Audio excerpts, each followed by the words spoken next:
Good afternoon, everyone. We're going to talk about a topic that has been really something of importance to the CEDIA community. There's been a lot of chatter about biophilia and wellness, and we'll explain what these things are and exactly what the definitions are here in just a moment. My name's Ed Wank. I'm the content director with CEDIA, cedia.net, if you're interested in us and what we do and finding our podcasts and so on and so forth.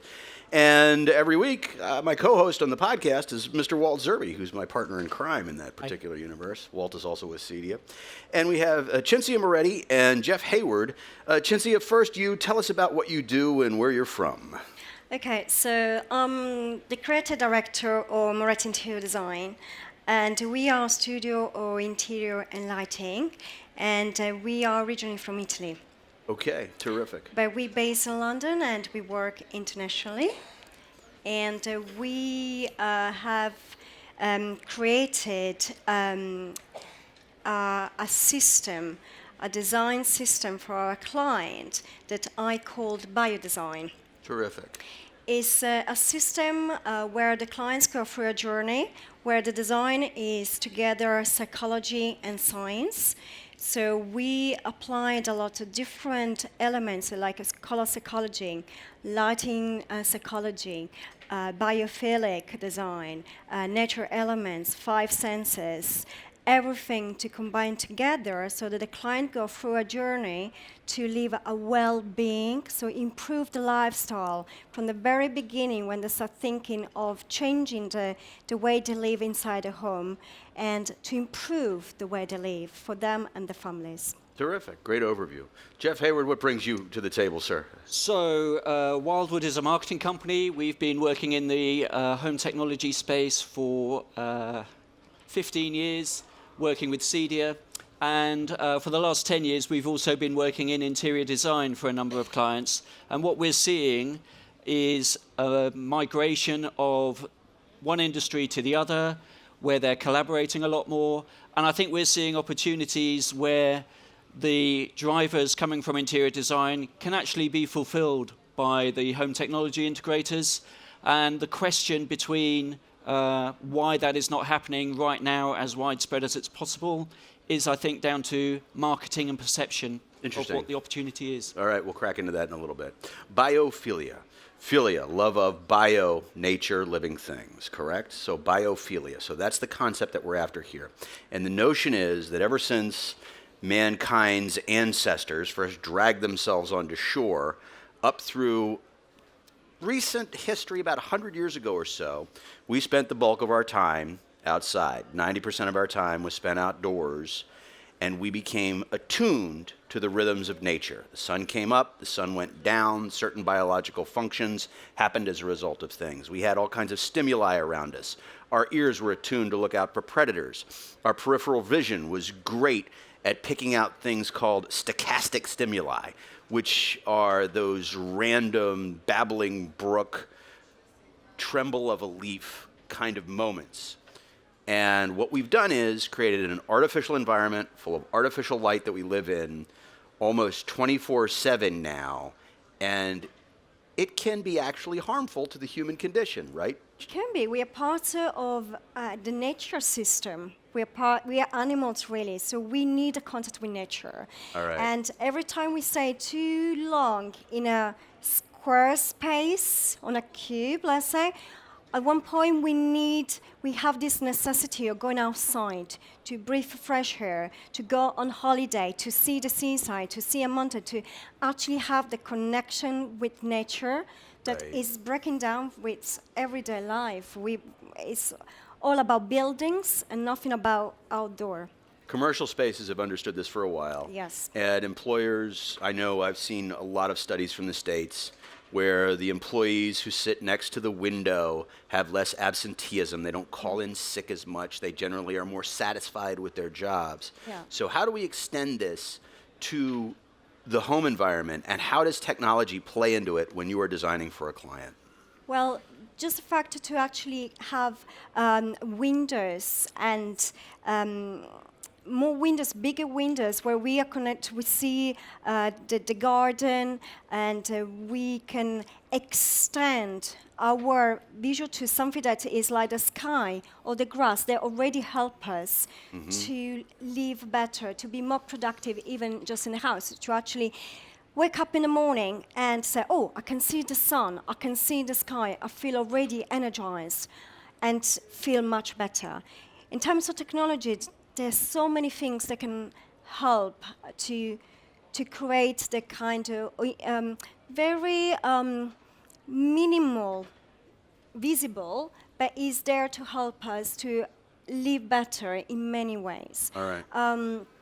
They have system, for instance, that as soon as you get up, there's a setup with a timer. So they say, I get up at 6 o'clock. Instead to have an alarm clock that rings at 6 o'clock, the blinds goes up.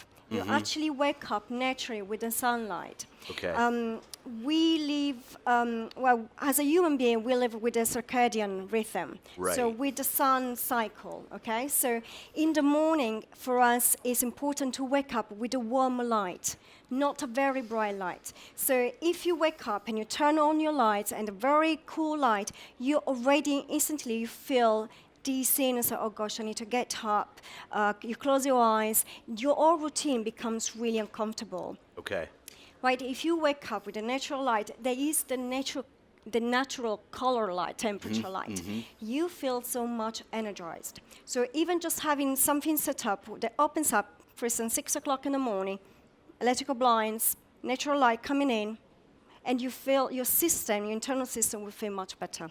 Well, So when you look at design and design trends, obviously you're into this. Are you now trying to design this into every job that you do? Do you feel that strongly that the wellness and the biophilia thing just needs to be a staple in every job? It depends as well on the client brief. So every client is different. Every client needs different element of nature.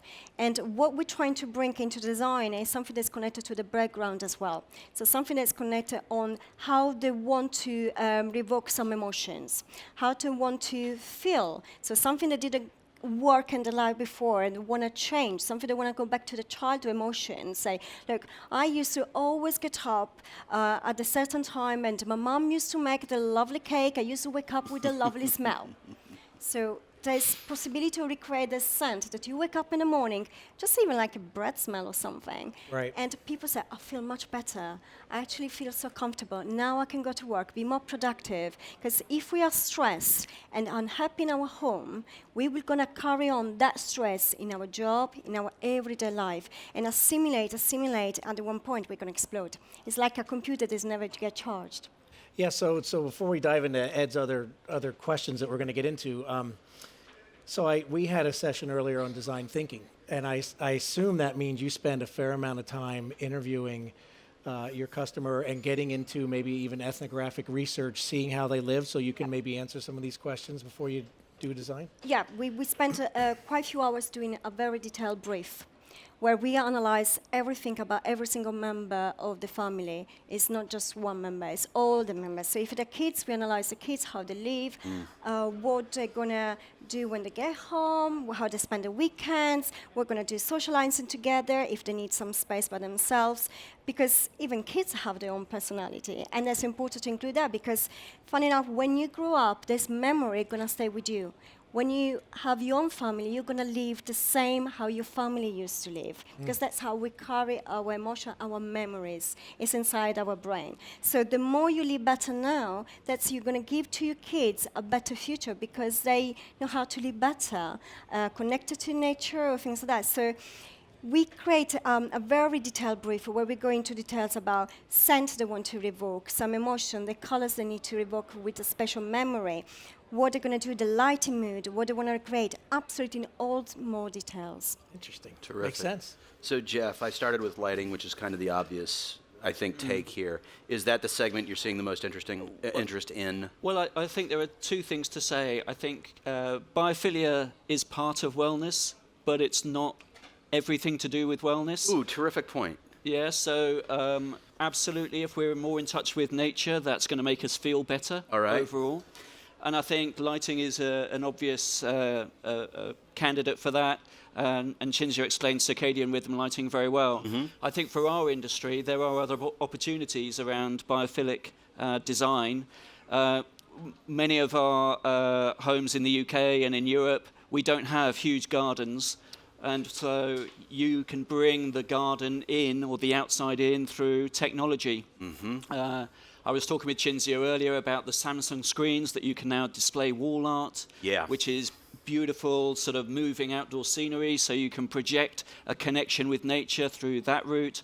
And I think making more use of the outdoor space, music, creating environments that actually encourage you to go outdoors, I think will be a huge opportunity that our industry can tap into.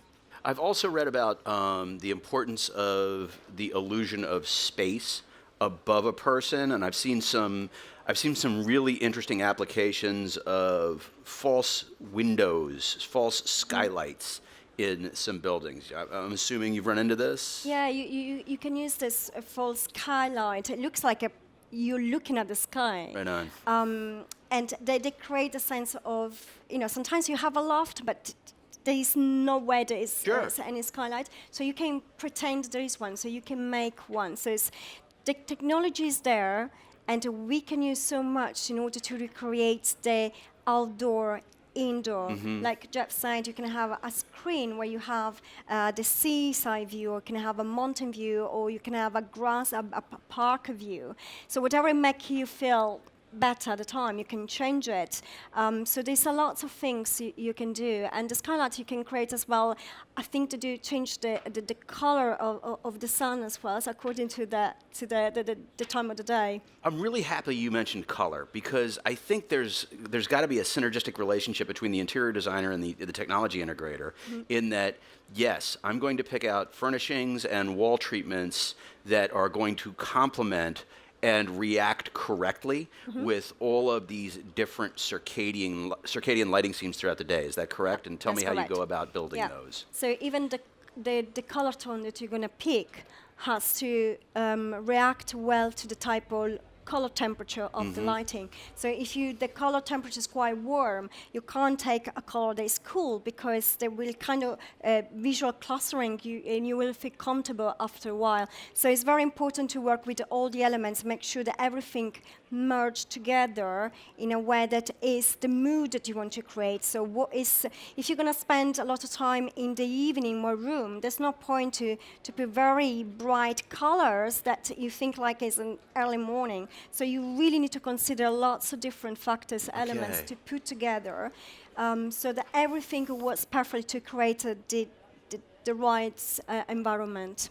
Terrific. Well, Yeah, so moving back to sound, because it's like one of my favorite things in the world. So Jeff, you talked about music.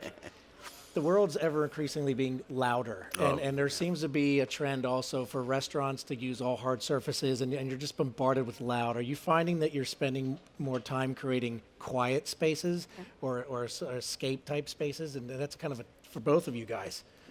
I think one of the big challenges that our industry faces is that I think we see ourselves as a technology industry, selling technology. And in fact, if you put yourself in the mind of the consumer, the client, what the client wants to buy, it's cliched, but it's an experience, it's a lifestyle, it's comfort, it's wellness. And with wellness, it's not about selling technology as the solution, it's about understanding where that client is coming from and how you can deliver that experience for the client. Music, if you're delivering music into somebody's home, that is going to help them. It's going to help them enjoy life more. It's going to minimize depression, mental health issues, anxiety issues. And I think not enough of our industry understands that that is a really powerful way, particularly to women and to men, where mental health issues are an increasingly important problem, to actually pitch what we do. Absolutely. And to Walt's larger point, too, about sound and too much noise, obviously, the preferred design for a lot of your clients is a hard-edged look with a lot of clean, very urban-looking spaces. We've seen a lot of the what's it called, the modern farmhouse look in the United States, and I'm not, that's probably in Europe as well. But that creates a lot of reflective surfaces that can make sound It very depends, difficult. it depends again what the client want to achieve Sure. in the property. Where is the property situated? What's the character of the building? If it's a pure building, or if it's more modern contemporary building. So the look will really reflect as well if it's low ceiling or high ceiling. It really depends as well what's the main function of the room. If it's like we were talking this morning about if it's a cinema room, you don't want to use hard surfaces because that will bounce the sound off. So you want to use the proper flooring and walls that actually make the sound be contained and not bounce on the side. So, Jeff? Can I make one more point about Sure. that? I think that what our industry does very well is sell music. But actually, if you think about wellness and reducing unwanted noise, actually we're more acoustic engineers for homes. That's what we should be doing, because you can actually minimize a lot of noise transfer in a room if you look at the acoustics of the house. Absolutely. And I think if you're creating spaces that can be enjoyed with music and without music, that's your job. Yep. How many of you have been to a restaurant that was just painful to sit in because it was so very, very loud? Yeah, it's happening all over, and people need to understand that is not a pleasant experience and actually detrimental to your well-being. It is such a problem. I actually have an app that I can put a zip code in. I've used it here. I've used it Postal code, everywhere, yep. and it tells me what restaurants are loud and which restaurants are quiet. All right. well, sound pollution is quite a big problem, and it's technology as well for windows to reduce the sound, from the street and things like that. I'm interested. You're an interior designer, but obviously because you're addressing these wellness needs, you're interested in systems that you can't physically see. Air, Yeah. water quality, things Yeah. like that. How important is that to the overall interior design? And you can even get into aromatherapy as you had before and things of this nature. I think this interior design, it doesn't stop to actually create a pretty look. It's about how well we live and we use Love the it. stuff around us. So if air, again, if it's not pure, we're going to breathe particles that's going to, bring at the end some stress and illness. If the sound is not good, we're going to have something in our mind that we don't feel relaxed. Everything is connected, even water. If the water is not a good quality of water, we are to further water in our body, that will reflect as well on our organism. So everything is connected. We are what we use, and people say we are what we eat, but we are as well what we see, what we hear, what we touch, absolutely everything, because We that's how it breathe. is in nature. Yep. We use our senses to, if it's something we know is good, if it's not good, we use our senses to understand that, the stimuli. So there's this stereotype of architects and interior designers being at loggerheads with integrators on occasion. Yeah. But it seems like you've done a lot of research Yeah. on this technology. What drove you to look into these things? Well, the fact that my husband is a lighting designer, that's Oh, that helped.